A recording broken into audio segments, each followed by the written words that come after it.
بسم اللہ الرحمن الرحیم نحمدہ و نصلی علی رسولہ الکریم اما بعد 15 روزہ اسلامی عقائد کورس کے دوسرے حصے کا چوتھا عنوان ہے آسمانی کتابیں۔ اللہ تبارک و تعالی نے انسانیت کی ہدایت کے لیے جیسے انبیاء کا سلسلہ جاری کیا، ایسے ہی آسمانی احکامات کا سلسلہ بھی جاری کیا۔ کبھی ایسے نہیں ہوا کہ نبی تو آ گیا ہو لیکن اس کو اللہ تعالیٰ کی طرف سے احکامات نہ ملے ہوں، اور ایسے بھی نہیں ہوا کہ کتاب آ گئی ہو اور ساتھ کتاب سمجھانے اور اس پر عمل دکھانے کے لیے نبی نہ آیا ہو۔ تو نبی اور کتاب، اس کو ہم کہتے ہیں کتاب اور رجال، ان دونوں کو ملا کر ہی دین مکمل ہوتا ہے۔ عمل کتاب پر کرنا ہے، لیکن اس کی کتاب کو سمجھنا کس سے ہے؟ نبی سے سمجھنا ہے، اور نبی سے سمجھنے والوں سے سمجھنا ہے۔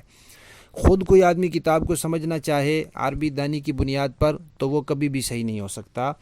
جو آدمی کتاب کو سمجھنا چاہتا ہے وہ اسی سے سمجھے گا جس کو اللہ نے کتاب سمجھانے کے لیے بھیجا، اور پھر جن کو اللہ نے نبی کے پاس کتاب سمجھنے کے لیے جمع کیا، ان سے جب تک کتاب نہیں سمجھی جائے گی انسان کو دین نہیں سمجھ میں آئے گا۔ جو کچھ بھی سمجھے وہ دین نہیں ہوگا۔ تو آسمان سے جو اللہ تعالیٰ نے احکامات بھیجے ہیں، کبھی کتاب کی شکل میں، کبھی صحیفے کی شکل میں، کبھی ویسے ہی وہی، تو تورات، زبور، انجیل، قرآن پاک، صحف ابراہیم، صحف موسیٰ وغیرہ بہت سی چیزیں آسمان سے نازل ہوئی ہیں۔ جو کچھ اللہ نے نازل کیا ہر کسی پر ایمان لانا فرض ہے کہ جو کچھ اللہ نے نازل کیا وہ برحق ہے، ہم اس پر ایمان رکھتے ہیں۔ کسی ایک کا انکار بھی انسان کو اسلام سے باہر کر دیتا ہے۔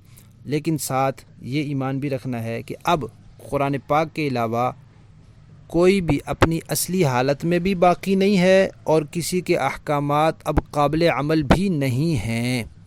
کوئی اپنی اصلی حالت میں نہیں ہے کہ اس میں تبدیلی کر دی گئی ہے۔ لوگوں نے الفاظ میں بھی تبدیلی کی اور معنی مفہوم میں بھی تبدیلی کی، ہر چیز بدل کے رکھ دی ہے، اور اب ان کے احکامات قابل عمل بھی نہیں ہیں۔ جو احکامات ان کے اصلی ہیں ان کی مثال اب منسوخ کرنسی نوٹ کی طرح ہے کہ جس کو حکومت نے منسوخ کر دیا وہ نہیں چل سکتا، اور جو انہوں نے رد و بدل والے خود احکامات بیچ میں شامل کیے ہیں ان کی مثال جعلی نوٹ کی طرح ہے۔ تو پچھلے کتابیں جو ہیں ان کی مثال ہمارے ہاں یا منسوخ نوٹ کی طرح یا کرنسی نوٹ کی طرح ہے۔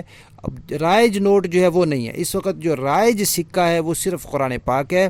اب صرف قیامت تک، نبی کریم صلی اللہ علیہ وسلم کی آمد سے لے کر قیامت تک صرف اور صرف قرآن پاک کے احکامات ہی قابل عمل ہیں۔ اب اگر قرآن پاک سے ہٹ کر پچھلی کسی کتاب سے کوئی آدمی رہنمائی حاصل کرنا چاہتا ہے تو وہ رہنمائی نہیں حاصل کرتا اور جو کچھ مرضی حاصل کرے۔ اور قرآن پاک کے بارے میں یہ بھی عقیدہ ہے کہ قرآن پاک جس طرح اللہ تبارک و تعالی نے نازل فرمایا تھا اسی طرح موجود ہے، محفوظ ہے، ہر قسم کی تبدیلی اور تحریف سے محفوظ ہے۔ قرآن کریم میں کوئی تبدیلی نہیں ہو سکتی۔ یعنی انسان سے غلطی تو ہو سکتی ہے، حافظ پڑھتے پڑھتے غلط پڑھ سکتا ہے، متشابہ لگ سکتا ہے، کاتب لکھتے لکھتے زبر زیر کی غلطی اس سے ہو سکتی ہے، تفسیر کرتے ہوئے کسی آدمی کو غلطی لگ سکتی ہے، لیکن یہ غلطی امت میں چل نہیں سکتی، یہ غلطی رائج نہیں ہو سکتی، پکڑی جائے گی کہ یہ غلطی ہے۔ اور ایسی جماعت قیامت تک موجود رہے گی جو قرآن پاک کا صحیح معنی اور تشریح کرے گی اور غلط معنی اور تشریح کو رد کرے گی کہ یہ غلط ہے۔ یہ نہیں ہو سکتا کہ قرآن پاک کی صحیح تشریح جو ہے وہ دنیا سے ختم ہو جائے۔ تو اس معنی میں قرآن پاک جو ہے وہ محفوظ ہے۔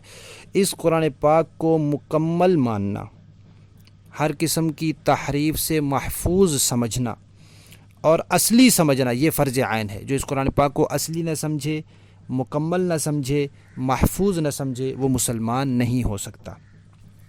اللہ تعالیٰ قرآن پاک میں فرماتے ہیں، سورہ مائدہ کی آیت نمبر 46 ہے آتیناہ الانجیل، اور سورہ مائدہ کی آیت 44 ہے انا انزلنا التوراۃ، سورہ نساء کی آیت نمبر 163 ہے وآتینا داود زبورا۔ ان میں اللہ تعالیٰ نے ان کتابوں کا ذکر کیا کہ یہ ہم نے نازل کیا۔ جب اللہ نے نازل کیا تو ان پر ہمارا ایمان ہے، ایمان فرض ہے۔ لیکن سورہ بقرہ کی آیت 75 میں اللہ تعالیٰ فرماتے ہیں یحرفونہ، ان لوگوں نے ان میں تحریف کر دی، ان کو بدل دیا ہے، اب وہ اپنی اصلی حالت پر باقی نہیں رہیں۔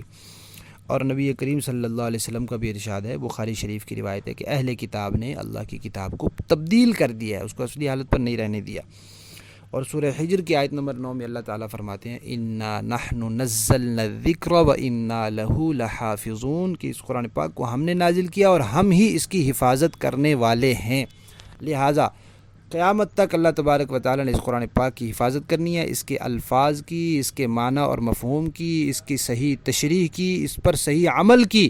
یہ نہیں ہوگا کہ دنیا سے اس کا صحیح معنی اور مفہوم ہی ختم ہو جائے، لوگ گڑبڑ کریں گے، فتنے باز اس کے غلط معنی اور مفہوم بیان کریں گے، لیکن اہل حق کی جماعت ہوگی جو ان کو رد کرتی رہے گی اور قرآن پاک کے صحیح معنی اور مفہوم کی حفاظت کرتی رہے گی۔